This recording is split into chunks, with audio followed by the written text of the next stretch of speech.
Bismillahirrahmanirrahim. Elhamdülillahi Rabbil alemin. Ve salatu ve selamu ala seyyidil mursalin.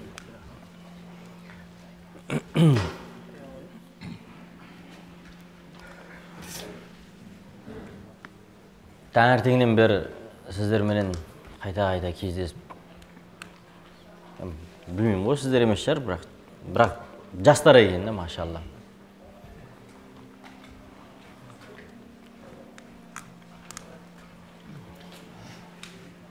Ертеңгі күннің иншалла бір кепілін көріп жатырмыз. Бұл қалай? Баяғыда бір кісі айтты, Совет үкіметінің уақытында ертең атам сияқты 70-ке келгенде мен де молда болам деп. Бейшара молда бола алмай дүниеден өтіп кетті да. Молда бола алмайсың да, жасыңнан бойыңа сіңбегеннен кейін ондай сипаттар. Молда деген, пәтуалы ауыз деген, өнегелі өсиетті іс қимыл деген нәрсе ол бір күнде бойыңа қона қалатын нәрсе емес қой. Ол жасыңнан Головкин болып қалған жоқ қой, бір күнде Америкаға барып. Жасынан спортқа не алды емес пе? Соның нәтижесі ақыр аяғында сондай үлкен жетістіктер көрсетті. Сол сияқты иншалла міне біздің қазақтың жастары, альхамдулилля, жасынан намазын қаза қылмай, шариғатына бекемдік танытып,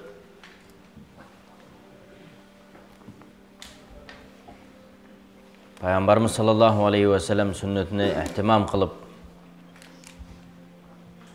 сонымен өсіп өнетін болса, ертең 40-қа келгеннің өзінде осы жастар иншалла ақсақал болып көрінеді.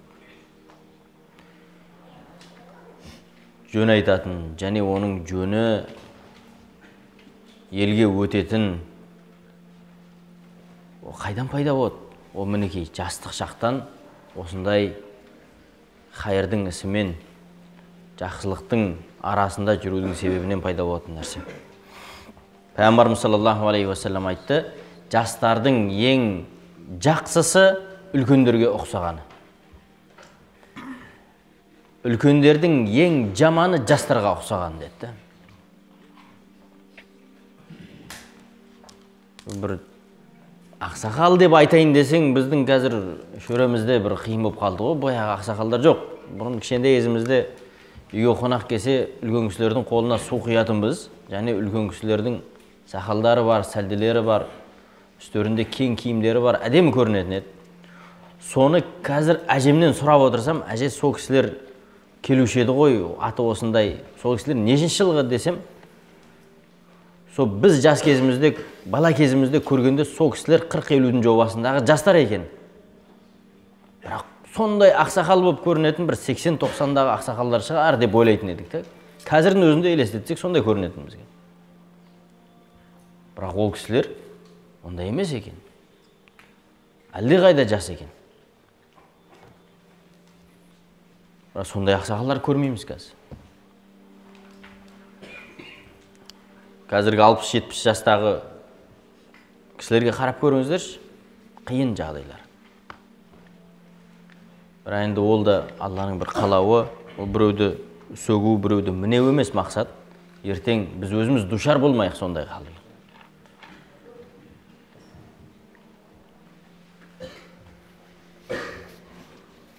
Мынау Абайдың айтқаны бар ғой, Совет үкіметінің уақытында оны бұрмалап, жігіттер жас кезінде айбадат қыл деген.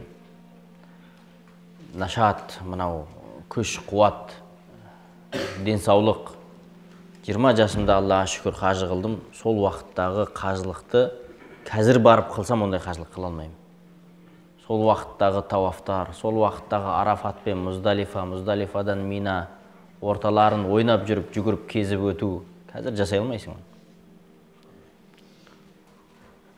Жастық шақтағы құлшылық, жастық шақтағы ғибадат, жастық шақтағы дінге деген ұмтылыс, бұл нәрселер ерекше екен. Сондықтан Алла Субхана тағала қияметтің күнінде 7 адамды аршысының көлеңкесіне, көлеңке жоқ уақытта, аршысының көлеңкесіне алады деді. Сол аршысының көлеңкесіне алатын адамдардың бірі шәп нашата фи ибадатиллах. Жас бала Алланың ибадатында өте сергектік көрсеткен. Міне, машалла, біздің жастарымыз, Аллаға шүкір.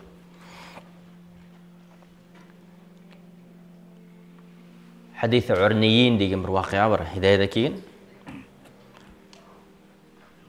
Биддабт, яғни риуаяттың қай жерде келгені менің есімде жоқ. Мүмкін Бұхарида келді, мүмкін Муслимде келді, бірақ Мишкатта анық келді. Есімде жоқ. Бірақ хидаядан есімде шейхіміздің тақрирынан. Мәдинаға бір уафт келеді, жамаат келеді. Ислам қабыл қылып, Пайғамбарымыз саллаллаху алейхи ва саллям сұхбатын аңсап, Пайғамбарымыз саллаллаху алейхи ва саллямменен бірге болмаққа. Сол уақытта Алланың сынағы жаңағы жамағатқа Мәдинаның ауасы, суы жақпай ауруға шалдырады. Бүгінгі күнге арабта саратан дейді, бізде рак дейді ме? Орысша рак дейді, қазақшасын білмеймін. Оба деген пандемия. Я білмеймін, сіз түсінесіз, в общем, қазақшасы рак, бүгінгі күні қазақшасы олай айтады оны. Сондай ауру ғой, кездеспеген сирек ауру, жаңағы адамдардың қарындары қампайып, аяқ қолдары сыйдиып, түрлері өте қорқынышты болып, көздері шүңірейіп, бір ауруға шалдырады да Мәдинада. Хадис Урнейин дейді, қарап көрсеңіздер болады. Содан Пайғамбарымыз саллаллаху алейхи ва саллям айтады, бұл жерде мәселе шыққан негізі. Пайғамбарымыз саллаллаху алейхи ва саллям айтады, сендер дейді, түйенің жайлауына барып, түйе бағатын бір қабила бар, соның түйесінің араны дейміз бе, қорасы дейміз бе, ық жағына барып жатыңдар. Ишрабу мин абуалиха ва албаниха. Керісінше, ишрабу мин албаниха ва абуалиха. Сендер олардың барып, сүтінен және зәрінен ішіңдер дейді. Енді біз осылай тәржіма қылуға мәжбүрміз, бірақ бұл жерде мынандай нәрседе. Сіз бір тамақ ішіп кетіңіз десең, тамақты ішпейді, тамақты жейді, сұйықтықты, мына шайды ішеді. Болмаса шайды ішіп кетіңіз десең, шай ішіп кетіңіз десең, шаймен бірге нан жеп қоясың, печенье жеп қоясың, басқа жеп қоясың, бірге кете береді. Шай ішіп, нан жеп кетіңіз деп ешкім айтпайды, шай ішіп кетіңіз деп қояды. Сол сияқты, бұл жерде сөз енді хадистің артына кірім келмейді мәселесіне. Осы жерден жаңа имам Шафии менен имам Абу Ханифаның ихтилафы шығады. Имам Шафии Пайғамбарымыз саллаллаху алейхи ва саллям осы жерде жаңағы сүтін және зәрін бірге ішіңдер деген мағынада айтты дейді. Имам Абу Ханифа айтады, жоқ, ішіңдер деген сөз сүтке қолданды да, зәрге қолданылған жоқ. Сүтін ішіңдер зәрінің иісінен демалсаңдар, ана микробты өлтіріп тастайды деген мағынада оның зәрін қоса айтты. Яғни біздің мазхабымыз бойынша имам Мұхаммад ла бәса бишербихи дейді. Оны ішкенде тұрған ештеңе жоқ дейді, түйенің зарында. Бірақ та имам Абу Ханифа жоқ, зәрін ішуге болмайды дейді. Имам Мұхаммад айтады, барлық еті халал болған жануарлардың зәрінен шифа алса, ішсе, онда тұрған ештеңе жоқ деп. Ақыры аяғында мәселе көтеріліп кетеді, алысқа кетіп қалды. Бірақ мәселе жетеді ғой, одан да басқа. Не қыламыз сізбен біз? Бірақ Оралда түйе бар ма негізі? Атырауда бар,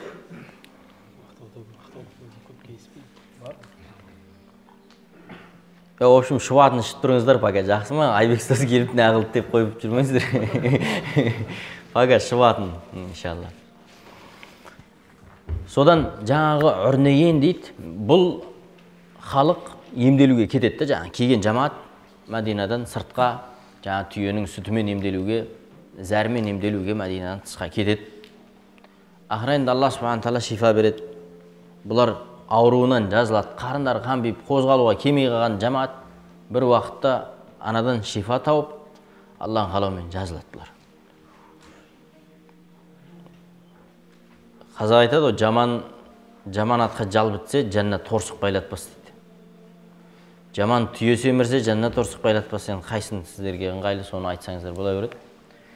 В общем, тексіз бейшара тоқшылықты көтерілмайды дейді. Қарадан шыққан хан болмас дейді, қазақтың тағы бір сөзі бар. Жаңағы Урнейин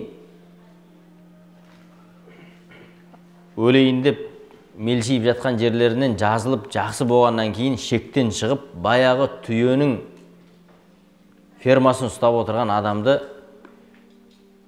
шектен шығып құлағын кесіп көзін ойып өлтіреді ғой.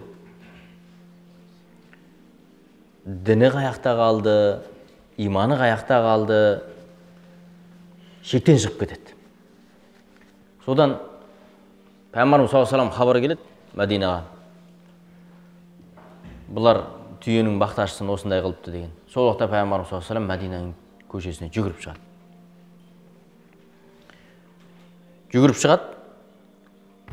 Жүгіріп шықса, мәдиналықтардың барлығы бір қаладан тыс болатын шараға кетіп қалған екен. Мәдинада бір шаруа тапсыратын естиярлар көрінбейді.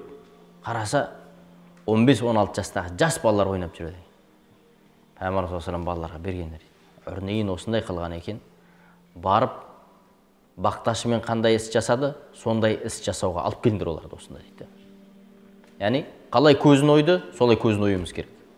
Қалай құлағын кесті, сондай құлағын кесуіміз. Бұлардың жазасы сол, алып келдіңдер. Сондағы жиналған жігіттер осындай жас балалар екен. 15-16-та. Енді мына жерде 15-16 емес, үлкен жігіттер сияқты негізі. Бірақ жас балалар екен да, мақсат жас балалар. Және солар алып келеді. Пайғамбарымыз саллаллаху алейхи ва саллям бақташыны қалай олар қатыгездікпен өлтірді, оларға сол жазаны қолданады. Сөйтіп олар өздерінің сазайын тартады. Және екінші нәрсе, жастарға қатысты айтып өтті.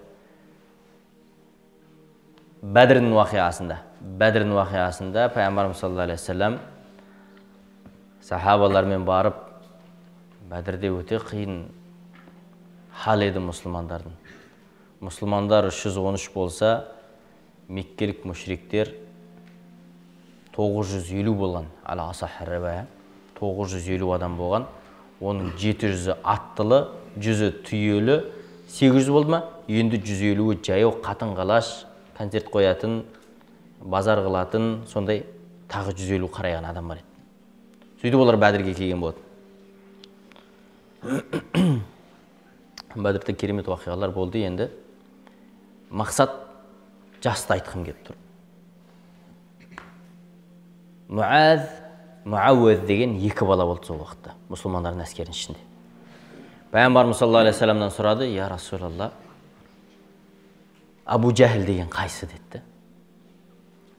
Абу Жахил деген қайсы деп көпірдің имамын сұрады. Қайықта ол? Сондағы екеуі де жас бала. Балиғатқа толар-толмас екеуі де жас бала. Солар барып, біреуі Абу Жахилдің атының аяғын шауып, екіншісі Абу Жахилдің басын шауып, сөйтіп Абу Жахилді қансырап жатқан жерінде тастап кетті. Абдулла ибн Мас'уд радиаллаху анху барып, ақыр аяғында Абу Жахилдің ақырғы демін сол қиды. Абдулла ибн Мас'уд. Бәрінің қылышында Абу Жахилдің қаны бар еді. Мен өлтірдім деп барлығы қуанды. О вақытта Абдулла ибн Мас'уд та өте жас еді. Абдулла ибн Мас'уд жастығына қарамастан өте арық бір мынау қыздың білегіндей болатын. Абдулла ибн Мас'удтың мына несі, тірсегі дейміз бе? Тобығының тұсы қыздың білегіндей жіңішке болады. Соны бір күн сахабалар көріп қойып, ана не деп айтады, мына жілік бар ғой, мына жілік балтырының жіңішкелігін көріп қойып, сахабалар кейде күліп жібергенде Пайғамбар саллаллаху алейхи ва саллям: "Шіркін-ай, сендер білсеңдер ғой, Абдулла ибн Мас'удтың қияметте балтыры өлшенсе, Ухудтан да ауыр болады" деп айтады Пайғамбар саллаллаху алейхи ва саллям. Яғни Абдулла ибн Мас'удтың дәрежесі сондай арық, әлсіз болғанына қарамастан дәрежесін сондай Пайғамбар саллаллаху алейхи ва саллям көтереді. Мақсат жастардың істеген шаруасы көпірдің имамдарын қатал қылған ислам тарихындағы оқиғалардың алдында кім тұрады? Жастар тұрады.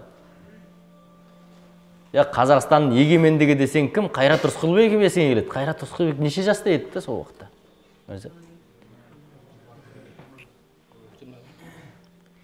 Кім? Абылай хан абылайлап жауға шапқан уақытта неше жаста еді? Субханалла. Негізі жастан шығады да ол нәрселер. Ерліктер. Оның ішінде батыстан шығады да жігіттер. Айтқым келіп отқан нәрсе. Батыстан шығады. Кеше бір уағыз айтайын, андай настроем жоқ та, былай әңгімелескім келді сіздермен ше. Өйткені бұрын отырмаған, әңгімелеспеген. Сондықтан бір кішкене жақын болсақ деп мынандай. Кеше шығыстың ақындарын, оңтүстіктің ақындарын, орталықтың ақындарын, солтүстіктің ақындарын, сөйтіп кейін батыстың ақындарын, өзім әдебиет жақсы көремін былай негізі. Бірақ енді оқымағандай болып қалдық қой бұрын. Бұрын оқыдық, қазір енді ұмытып қалдым көп нәрсені. Соны оқып отырсаң, жаңағы, мысалға, Махамбетті алып көр, Махамбеттің әңгімелерін қарап көр, де. Мына жақтан, енді Шымкент жақтан мынандай бір Махамбетке стилі ұқсас деген ол Мұхтар Шахановты алып көр, мысал үшін. Тырнағына тұрмайды. Мұхтар Шаханов ағамыздан Алла разы болсын, көп нәрсені жақсы жеткізеді, бірақ Махамбет сөзі қайда. Мына жақтан Шал ақын, шығыс жақты қарап көріңіз. Енді орталықтан жарайды, өз жерім айтпай қойын ештеңе. Сәкен Сейфуллинді ақ қойын же. Бірақ батыстың әңгімелері басқаша. Махамбеттің заманы сондай ма деп ойлайсың. Бірақ заман басқаша болса да батыстың ақындар басқаша сөйлейді. Неге? Өйткені адреналин, бойдағы қанның шабысы басқаша да бұл жақта. Я мақтап бір жаққа жіберейін деп отырған жоқ па деп ойлап қойып жүрмін, оны нәм жоқ.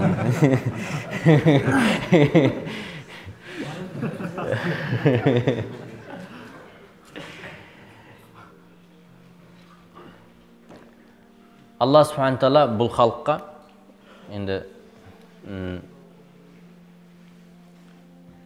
кіші жүзіміз ғой, альхамдулилла, ерекшеліктері қашанда ерен еңбектері басқаша көрінеді. Адамның дене мүшесіне қараңыздар, көздің қаншалықты маңызы бар адам денесінде, қолдың қаншалықты маңызы бар, құлақтың қаншалықты маңызы бар, тілдің қаншалықты маңызы.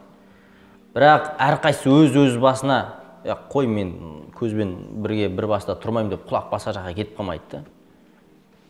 Көзде ондай құлақпен не алмаймын деп, тіл басқаша, жоқ. Оның бәрі бірігіп, бір әдемі адамның басы шығып тұрады.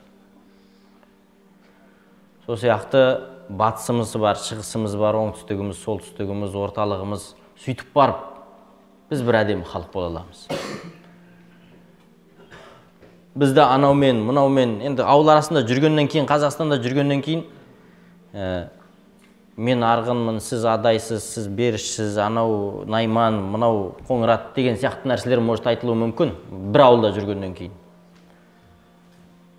Бірақ ол жалпы халықтың мүддесі келген уақытта бәріміз бір қазақ болып қаламыз. Фахмедет. Қазақша түсінесіз бе? Машалла. Ал енді жалпы түркі халықтарына келіп әңгіме тірелетін болса, онда біздің қазақтығымыз да садақа кетсін. Онда біз түркіміз. Өзбекте бар, оның ішінде Әзербайжанда бар, оның ішінде Татарда бар, оның ішінде Башкирде бар, Ұйғырда бар. Біз түркіміз ондай, егер мәселе туатындай болса. Біздің ауқымымыз одан сайын кеңейеді. Ал енді тіпті мұсылман менен, ислам менен көпірдің әңгімесі туатын болса, онда біздің түркілігіміз де садақа кетсін. Біз мұсылманбыз. Біз мұсылман мүддесін тұрып береміз. Осы нәрсені ескеруіміз керек. Мына ауылдың әңгімесі сыртқа шығып кетпеу керек. Жарайды, осы жерде беріш бір шеркештің жағасынан алған шығар. Болмаса бір табын, бір әлімнің жағасынан алған. Онда тұрған ештеңе жоқ, ол ауылдың әңгімесі.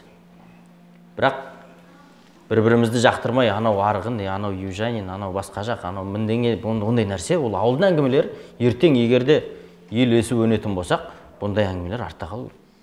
Мен Жаңарқа әңгім, мысалға, Қараған Жаңарқа деген ауылы бар. Қараған Жаңарқа деген ауылында, енді арғын ғой жердің бәрі, орталық Қазақстанның бәрі. арғын ішінде біз Алсай деген рудамыз. Бір руымды, бір жерімді мақтайын деп отырған жоқпын. Бір айбраттық әңгіме өткен біздің жерде. Бір Жайма деген ақсақал болыс болған. Сол Жайма бәлен жыл болыс болады, бірақ елге бір жақсылығы тимейді. Содан елдің ішінде бір 40-қа толған Бұқыш деген жігіт болады. Осы жылы осы сайлауға өзім қатысып болыс болып алмасам ба деп жаңағы ойлайды ғой енді. Ошым Бұқыш палуан десе палуан, шешен десе шешен, қолынан біраз нәрсе келетін жігіт, елдің көзіне ілігіп жүрген. Жайма байқай қояды. Жайма байқайды да, мына елдің аузын сатып алмасам Бұқыш болыс болып кетейін деп тұр деп қорқады. Содан тура болыстық сайлау жақындаған уақытта Жайма не істейді? Бай адам елдің бәрін асқа шақырады да келгеннің бәріне ат мінгізіп шапан жауып жібереді ғой барыңдар. Сайлау өтеді, сайлауда Бұқыш пен Жайма кандидат болады. Кімнің асын ішсең, соның сөзін сөйлейсің де. Барады да Жаймаға сөз береді, бәрі дауыс береді. Жайма қайттан болыс болады. Бұған Бұқыш бейшара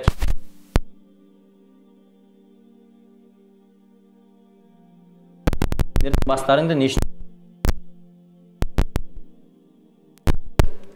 Адам сендердің бастарыңды қосып бітпейтін еді. Адам ешқандай адамның қолынан келмейтін еді. Мәдиналық қабилалардың бір-біріне дұшпандылығы. Бірақ Алла субхана тағала елшісін жіберіп сендердің орталарыңа фасбахтум би ниъматихи ихвана, мәдиналықтардың Алла араларына махаббат салып біріне бірін бауыр қылмады ма? Енді содан кейін сендер не қылып жүрсіңдер? Неге жан-жаққа тартып аққу шартан хамшаян болып атасыңдар? Алла субхана тағала не дейді? Атиуллах ва расула. Аллаға итағат қылыңдар. Алланың елшісіне итағат қылыңдар. Вала таназау. Және сендер орталарыңда қарама қайшылық туғызбаңдар. Мына таназу деген нәрсе бізде бар, екі нәрсе бар.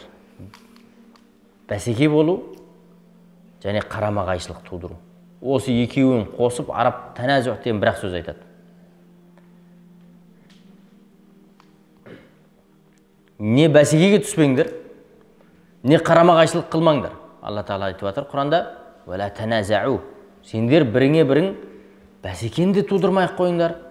Біріңе бірің қарама қайшылық та жасамай қойыңдар. Аллаға итағатқа келгенде, пайғамбар саллаллаху алейхи вассаламға итағатқа келгенде. Ал енді соны жасайтын болсаңдар, жазасын айтайын ба дейді Алла Тағала. Фатафшалу. Онда сендер аяқтарыңа нық тұра алмай қаласыңдар. Фатафшалу ва тадхаба рихукум. Және басқаның алдында ешбір қадір қасиеттерің қалмайды. Мұсылман бола тұра, мыналардың түрін қара, біз не осындай мұсылман болайық па деп, исламнан тыс халықтар алып күлетін болады да бізге. Қойып, біз мынандай болмай-ақ қояйық деп қояды. Ва тадхаба рихукум. Ешкімнің алдында ешқандай қадір қасиеттерің қалмайды. Бірақ бір шығудың жолы бар. Сендер бәсекелеріңнен, қарама қайшылықтарынан қайтамай атсаңдар, мен сендерге бір шығудың жолын көрсетейін дейді Алла Subhanahu. Не дейді? Бәсекеңе де қарамастан, қарама қайшылығыңа да қарамастан, васбиру инналлаха ма'ас-сабирин. Сендер сабыр қылыңдар. Білесіңдер оның саған қарама қайшы екенін. Білесіңдер оның саған бәсекелігі бар екен. Соның бәрін сырқ қойып, сендер сабыр қылыңдар. Оның қате кемшілігін, сенің бауырыңның дұрыс емес көзқарасын қабылдауды, оны бауырыңа басуды сен сабыр арқылы жеңіп өт дейді. Өйткені артында не тұр?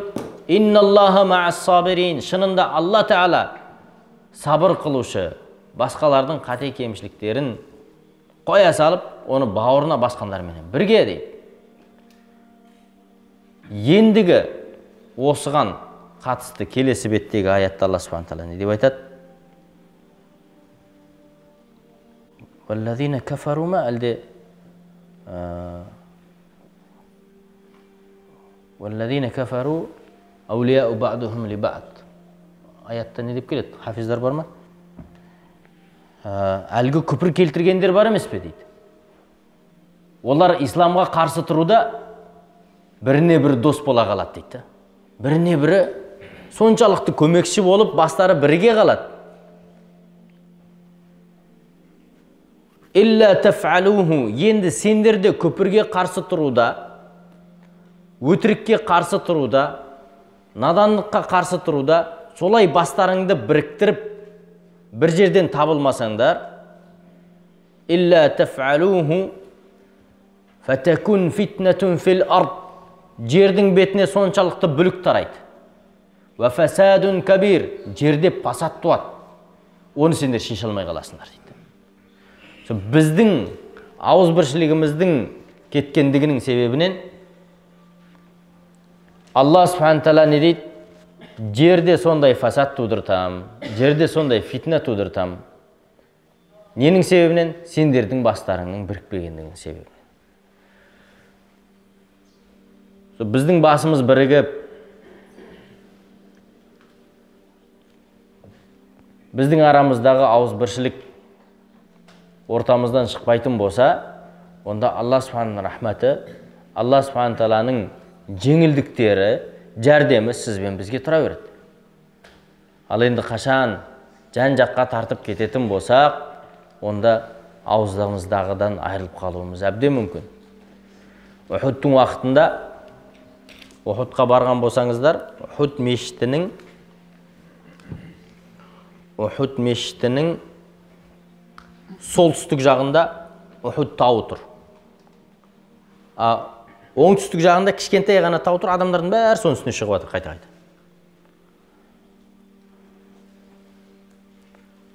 Сол кішкентай тауды Жабал-ур-Рама дейді. Садақшылардың, Ухуд соғысының уақытында садақшылардың жасырынған жері, яғни қарауылда болған жері. Сол кішкентай таудың үстінде 50 садақшыны пайғамбарымыз саллаллаху алейхи ва саллям отырғызған болатын. 50 садақшының ішінде Абдулла бин Журейр әмір болды, шатаспасам. Усман бин Аффан радияллаху анху би соның ішінде еді. Бұлар пайғамбарымыз саллаллаху алейхи ва саллям әміріменен сендер бұл жерден түспеңдер, қашанға дейін, қашан өзім хабар бермеймше, түсіңдер болды деп хабар бермеймше, сендер ол жерден түспеңдер деген. Бұлар сол таудың үстінде отырды. Халид ибн ал-Валид радияллаху анху ол уақытта мұсылман емес еді. Абу Суфиян жамааты, бұл өзі Ухуд, Бәдірдің есесін қайтарамыз деп келген соғыс еді. Бәдірден кейін, бір жылдан кейін. Бәдірде жаңағы Абу Жахил сияқты, Умайя ибн Халаф сияқты үлкендер өліп қалды ғой, Меккенің мүшриктерін.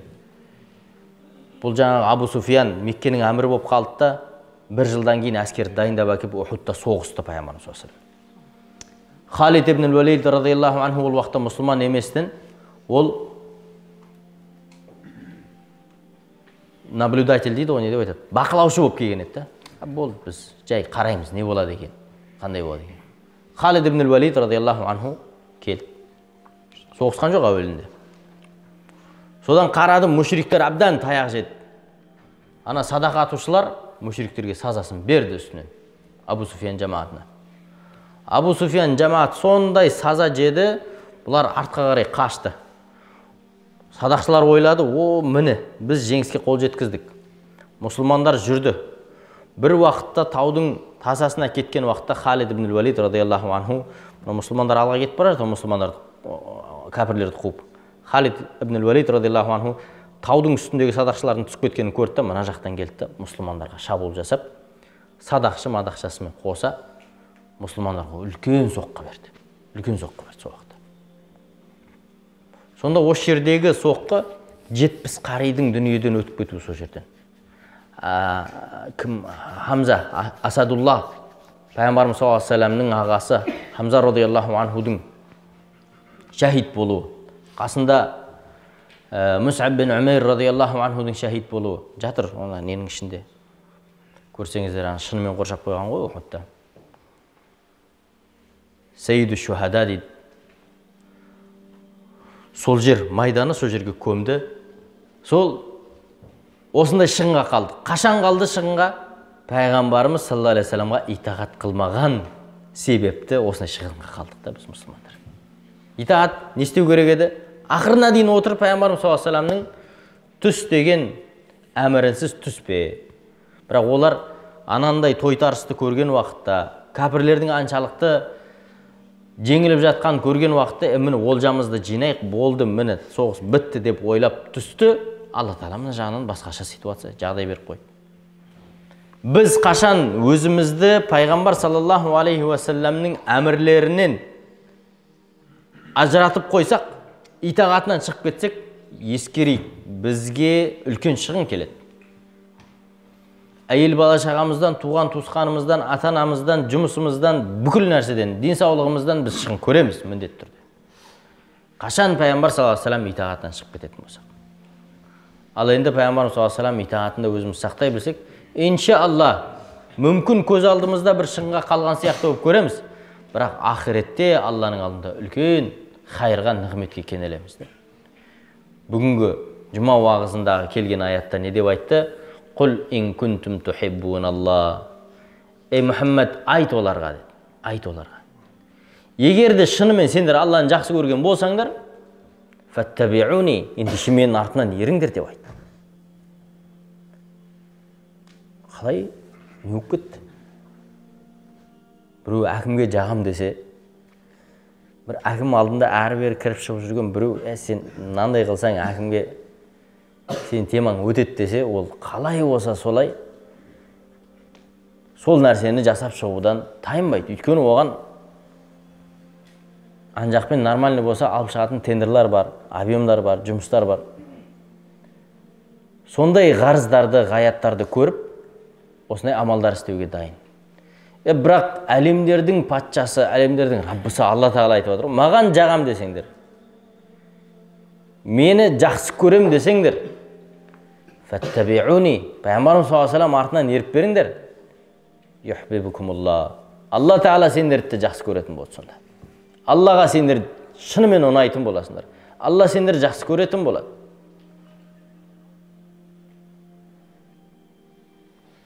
Фаттабиуни юхбибукумулла ва яғфир лакум зунубакум. Және Алла Тағала сендердің күнәларың кешіреді.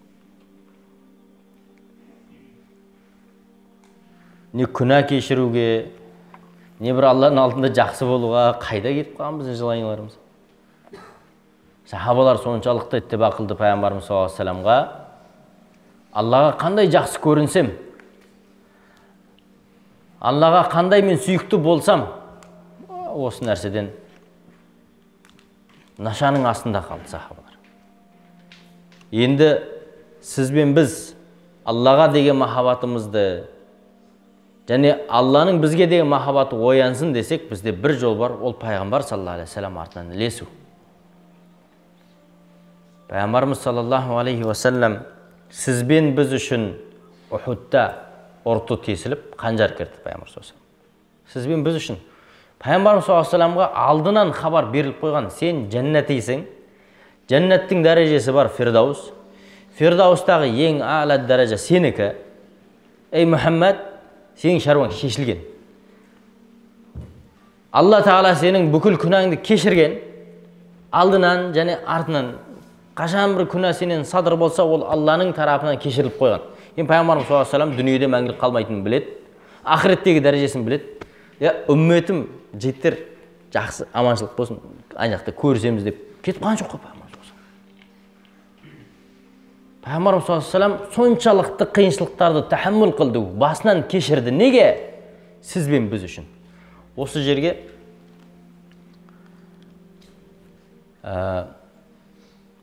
басқа пайғамбарлармен біздің пайғамбарымыз Мұхаммед саллаллаху алейхи вассаламның мысалын келтірген уламалар. Мынаны пайғамбарымыз саллаллаху алейхи вассалам алдындағы өткен пайғамбарлар, мысалға Нух алейхиссаламның үмметі Нухқа соншалықты қиыншылық көрсетті. Нух алейхиссалам айтты, я Алла деді, болды деді. Мыналардың қиыншылығына мен әрі қарай шыдай алатын емеспін. Азабың жібер. Алла Subhanahu топан су жіберді, азаптады. Лут алейхиссалам, мыналардың шектен шыққанына мен соншалық шыдай алатын емеспін. Пайғамбарымыз Лут алейхиссалам Алла Тағала айтты, үй бүлеңді ал да шығып кет мына жерден. Бұл ауылға азап келеді. Жәбірайыл алейхиссалам әкелді, қанатымен төңкеріп тастады. Қауымы Ад соншалықты шектен шықты. Алла субхана тағала айтты, болды, бұларға азап келеді. Шыдай алмасаң, қалдыр қауымыңды. Бұларға сондай жел келеді. Бұларды жоқ қылады. Шуайб алейхиссалам, мен бұларға шыдай алмаймын. Я Алла, азабыңды жібер. Періштенің дауысы сондай жаңғырды, дауыстан бұлардың бәрі қырылып қалды. Пайғамбарымыз саллаллаху алейхи вассалам бұндай сөз айтқан жоқ та. Пайғамбарымыз ерекшелігі, үмметіне жан ашушылығы, үмметіне махаббаты. Пайғамбарымыз саллаллаху алейхи вассалам: Аллахумма гфир ли қауми фа иннахум ла я'ламун. Я Алла, кешір менің қауымымды, бұлар кімге қандай қиянат жасап жатқанын білмегендіктен істеп жатыр деді. Пайғамбарымыздың үмметіне қылған хайр махаббаты, Пайғамбарымыз саллаллаху алейхи вассалам айтты: Алла, кешір мына қауым деді. Кешір. Бұлар білмейді кімге не істеп жатқанын. Я Алла, азабыңды жіберіп қойма бұларға. Пайғамбарымыз саллаллаху алейхи вассалам махаббат етті үмметке. Таифтан Пайғамбарымыз саллаллаху алейхи вассалам шаршап шалдығып, пана көрем деп барасың ғой бір жерге. Субханалла, Оралға барам қазір. Орал жігіттер о жерде мені танитындар бар. Иншалла ат дұрыс күтіп алады деп былай расчет қой. Мына жерде ешкім жоқ болса, қалай боласың сен? Пайғамбарымыз саллаллаху алейхи вассалам Таифқа, Меккеде ешкім дағуатын қабыл қылмаған, Таифқа баратыр. Таифта мен осындай туысқандарым бар, мен оларды танимын. Оларға мен барсам, олар мен қайт. Бірақ олар тас атып шығарып салады да Пайғамбарымыз саллаллаху алейхи вассалам. Пайғамбарымыз саллаллаху алейхи вассалам сондай стрессте, депрессияда шығып келе жатыр Таифтан. Арқа сүйеп, мен сөзімді осылар қайтармайды деп барған жерінен Пайғамбарымыз саллаллаху алейхи вассалам тас атып шығарып салып жатыр Таиф. Таифқа барып көрген болсаңыздар, Оралда тау жоқ шіркін, тауды мысал қылатын ше. Бір тауға шығып көріңіздерші, анау Таифқа шығып көру деген. Құдаға шүкір, бүгін канатный дорога бар, анау мәшиненің жолдары сайрап жатыр, біз барып турист болып, мынандай қарап қайтып келе саламыз да. Бірақ ана Пайғамбарымыз саллаллаху алейхи вассалам жүріп өткен мархалаларын көрсеңіздер, ол басқа нәрселер. Сол сапардан Пайғамбарымыз саллаллаху алейхи вассалам опық жеп қайтадан артқа шығып келе жатқан уақытта үсті басы қан, қасында Зейд ибн Хариса радиаллаху анху, Пайғамбарымыз саллаллаху алейхи вассалам құлы, ол уақытта азат. Пайғамбарымыз саллаллаху алейхи вассалам бір ағаштың түбіне келіп шынтақтап отырып демалды. Сол уақытта Жәбірейіл алейхиссалам, Микаил алейхиссалам періштелер келді. Я Расулалла, қандай бір қызмет болса, сенің жүрегіңді салқындататын, осылардан көрген қиыншылығыңды ұмыттырып жіберетін бір қалауың болса айт деді. Микаил алейхиссалам айтты: Я Расулалла, қаласаң мына Таифтың тауларын мынандай жиып жіберейін, мынау Таиф қаласы жоқ болып кетсін, таудың ортасында мыжылып қалсын. Сенің жүрегің салқындай ма содан? Пайғамбарымыз саллаллаху алейхи вассалам тағы да айтқан не? Я Алла, сен менен наразы болмасаң, басқалардың мені аяқ асты етіп таптағаны маған ештеңе етпейді деді. Я Алла, сен менен наразы болмасаң, басқалардың мені аяқ асты етіп таптағаны ештеңе етпейді. Я Алла, кешір бұлардың қателіктерін. Бұлардың ұрпақтарынан өзіңе құлшылық қылатын, саған пендешілік қылатын, сені танитын ұрпақ шығар.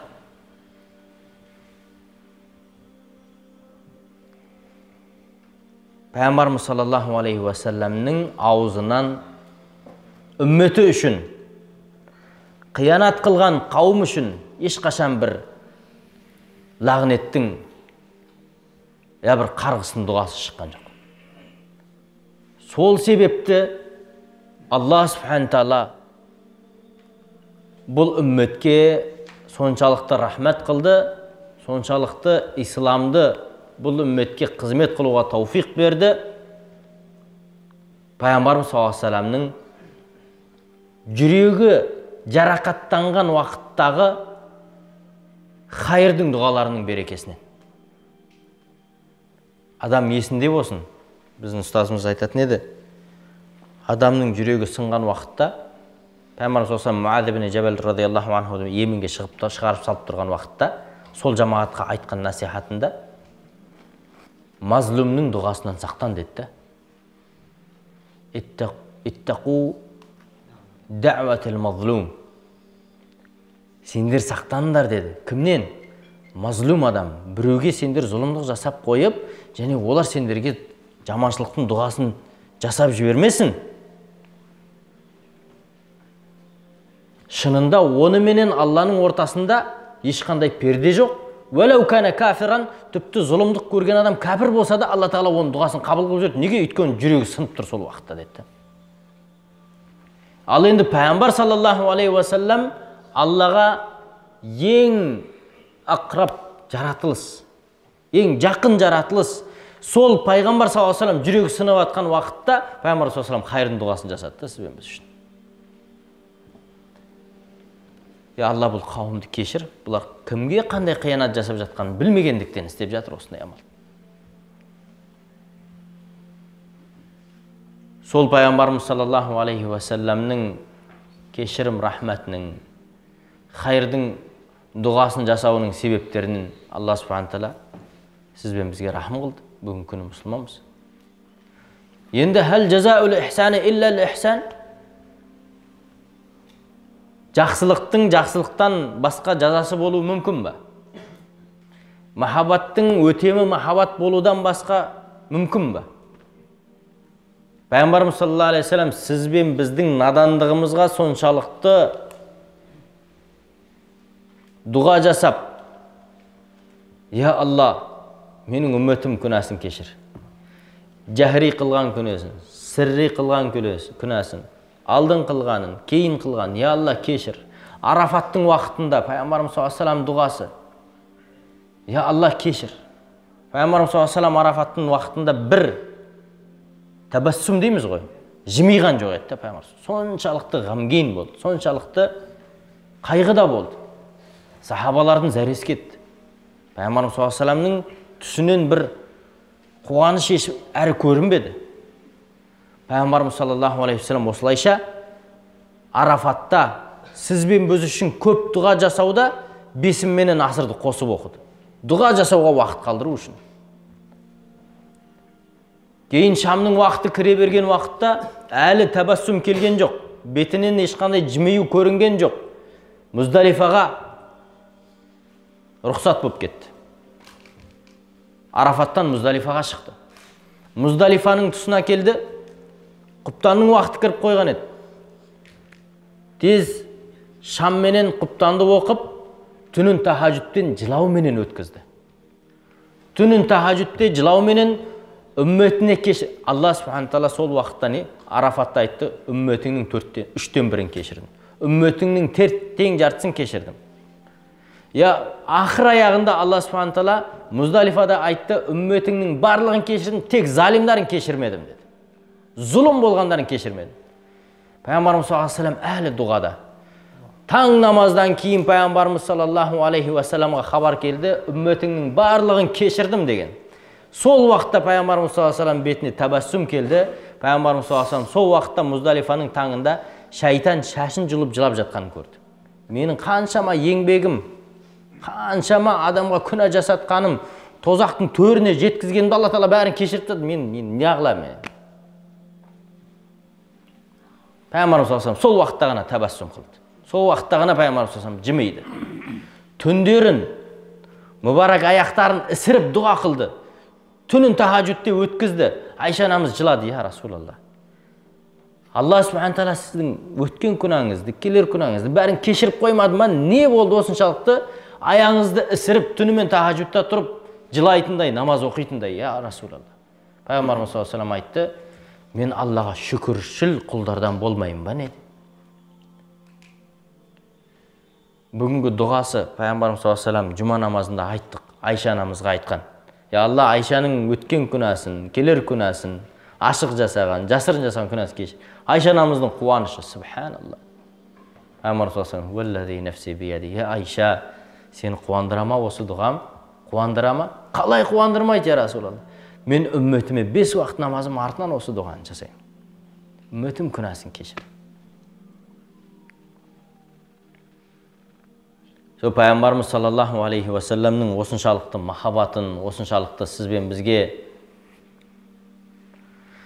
жасаған құрбаншылықтарының жауабы не бізде? Біздің тұрып дәрет сындырғанымыз ба? Я біздің кредитпен бизнесіміз жүргізгеніміз ба? Осылайша үммет болып жатырық па? Пайғамбарымыз саллаллаху алейхи уассалам сүннеттеріне бұл сүннет қоя бер деп тастап кеткеніміз бе? Сол ма біздің жауабымыз? Пайғамбарымыз саллаллаху алейхи уассаламның жасама дегендерін жасап, жаса дегендерін үстінен кетіп жатқандығымыз ба жауабымыз? Сол нәрсеге көңіл бөлейік. Пайғамбар саллаллаху алейхи уассаламның алдында қияметте біз қандай тұрамыз? Біз қара бет болып қалмаймыз ба? Пайғамбарымыз саллаллаху алейхи уассалам үмметім деп қарсы алуға дайын ба сізбен біз? Сол күннің тасауыры, елесі бар ма біздің алдымызда? Біз қазір дүниеден өтпейтін адам құсап, жалпағынан басып жүреміз. Жоқ. Қаншама қатарымызды көрдік дүниеден өтіп кеткен. Қаншама жастарды көрдік дүниеден өтіп кеткен. Қаншама алдымыздағыларды көрдік дүниеден өтіп кеткен. Егер біз осы халде кетсек, қалай боламыз?